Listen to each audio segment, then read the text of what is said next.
Good morning, class 7th. I am Babita Juneja. Hope you all are fine. Today we'll study chapter 2 from your geography book, The Internal and External Face of the Earth. धरती का अंदर का और बाहर का रूप. We have studied the Earth as a member of the solar system in the previous class and have seen photographs of Earth taken from the space. पिछली classes में आपने ये पढ़ा है कि धरती जो है वो सोलर सिस्टम का एक भाग है और आपने स्पेस से ली हुई धरती की कई पिक्चर्स देखी होंगी. We already have some knowledge about the movements of the earth which tell us how the night changes to a day, summer changes to winter season, etc. और पिछली क्लासेस में आपने ये भी पढ़ा होगा कि कैसे धरती की मूवमेंट से, धरती की गति से दिन रात बदलते हैं और मौसम में परिवर्तन होता है. In this lesson we shall study about the surface of the earth and its interior part that bears so many minerals. इस लेसन में आप धरती की सतह के बारे में पढ़ोगे और धरती के अंदर वाले उस हिस्से के बारे में पढ़ोगे जहाँ पर आपको कई तरह के मिनरल्स मिलते हैं. First of all we will study about the interior of the earth. सबसे पहले हम धरती के अंदर के भाग की बात करेंगे. As we have studied in the previous chapter that earth is made up of 3 shells. पिछले लेसन में आपने पढ़ा है कि धरती जो है वो 3 shells में बटी हुई है, lithosphere, mantle and innermost part. These are usually called as Sial, Sima or knife layers. Here you can see 2 pictures showing design 2.1 and 2.2. You can see the internal parts of the earth. Next, lithosphere.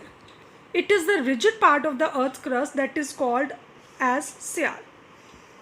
Lithosphere जो है अर्थ का वो rigid hard part है जिसको कि हम सियाल कहते हैं.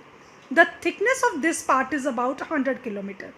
इस पार्ट की मोटाई जो है वो 100 किलोमीटर की है. This layer contains mainly the elements like silicon and aluminium. इस लेयर में आपको 2 एलिमेंट्स मिलेंगे, सिलिकॉन और aluminium. That is why this layer is known as सियाल. इसलिए आप इसे सियाल के नाम से भी जानते हैं. Sial means the synthesis of sial. Si means silicon, Al means aluminum. Silicon और एल्यूमिनियम के मिश्रण से सियाल बना है. The thickness of the earth's crust over ocean is 4 to 7 kilometre. अगर हम समुद्र तल में इसकी मोटाई देखें तो 4 से 7 किलोमीटर है. On the continent part of the earth thickness is 35 kilometre. अगर आप कंटिनेंट एरिया में जाते हैं तो इसकी मोटाई 35 किलोमीटर है. While on the mountains this layer is 70 kilometre thick. और अगर आप पहाड़ों की तरफ जाते हैं तो इसकी मोटाई 70 किलोमीटर है. This is the uppermost layer of the earth and consists of rocks and soil. ये धरती की सबसे ऊपरली सतह है जो कि चट्टानों और मिट्टी से बनकर बनी है. Now the second part is mantle. Below the upper layers of earth is mantle. धरती की ऊपर वाली सतह के नीचे आपको मेंटल पार्ट मिलेगा. The average thickness of this is 2900 kilometre और इसकी औसतन मोटाई जो है वो 2900 किलोमीटर है. It means it is 2900 kilometre deep into the earth.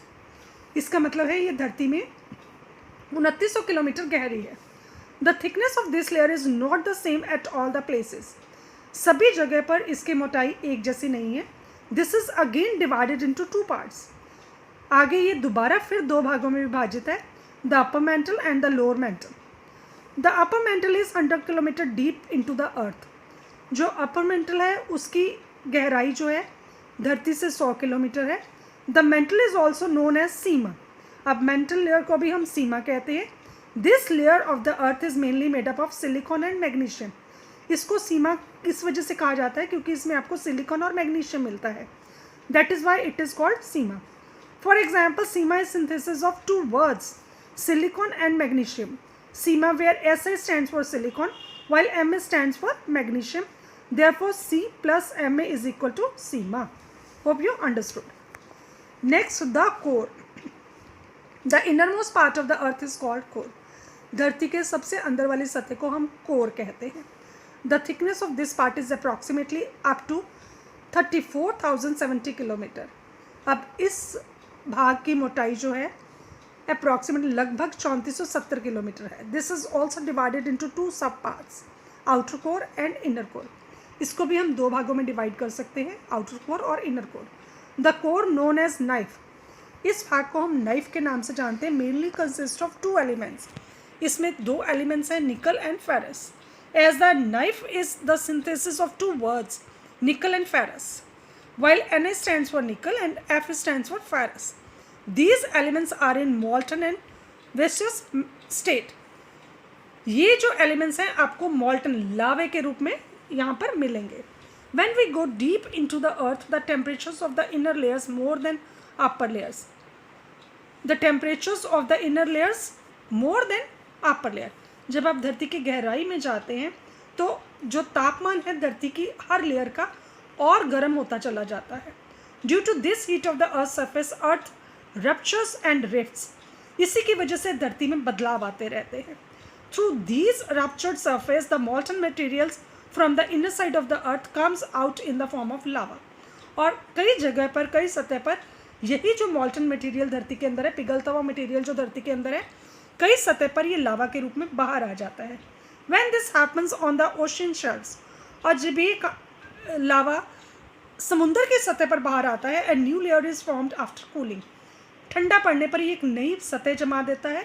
But when it erupts on the surface of the earth it transforms into mountains, और अगर ये धरती की सतह पर ये लावा बाहर आता है तो कई बार इससे पहाड़ बन जाते हैं।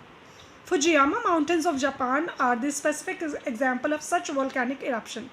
फुजियामा माउंटेन्स जो कि जापान में है वो इसका जीता जागता उदाहरण है। The earth crust is made up of different types of rocks and minerals. धरती की सतह जो है कई तरह की चट्टानों और मिनरल से मिलकर बनी है। Let us understand the rock. Classification of rocks, there are different types of rocks. कई तरह की चट्टानें हैं। These are classified on the basis of several parameters, उनको हम अलग अलग तरह से मापते हैं। Number 1, on the basis of the porosity, these are of 2 types. Porosity means बारीकी। Number A, porous rocks excess of sand particles. Porous rocks वो होती हैं जिनमें आपको सैंड पार्टिकल्स, रेत के कण ज़्यादा देखने को मिलते हैं। B, non porous rocks excess of clay particles, और नॉन पोरस चट्टानें वो हैं जिनमें आपको क्लेई, चिकनी मिट्टी के पार्टिकल्स ज़्यादा नज़र आते हैं। On the basis of penetrability of water, number A है permeable rocks from where the water can easily pass. Permeable rocks में पानी जो है बहुत ही जल्दी निकल जाता है, और impermeable rocks does not allow water to pass. Impermeable rocks में जो पानी है वो जल्दी से नहीं निकलता। Number 3, on the basis of the chemical formation of rocks. अब केमिकल फॉर्मेशन से जो रॉक्स बनी है वो भी 2 तरह की है। A, alkaline rocks, B, acidic rocks. The most important and conventional classification of rocks is on the basis of their formation. अब चट्टानें किस तरह से बनी है उसके आधार पर भी वो किस तरह से विभाजित है। On the basis of their formation, these are of 3 types. अब किस तरह की चट्टानें बनी हैं वो 3 तरह से विभाजित है। Igneous rocks, number 2 sedimentary rocks, number 3 metamorphic rocks. ये तो वो चट्टानें हैं जो अपने फॉर्मेशन के हिसाब से डिवाइड हुई हैं। Class, I hope you understood this part of the video. We'll discuss all these types of rocks in our next video. Thank you so much.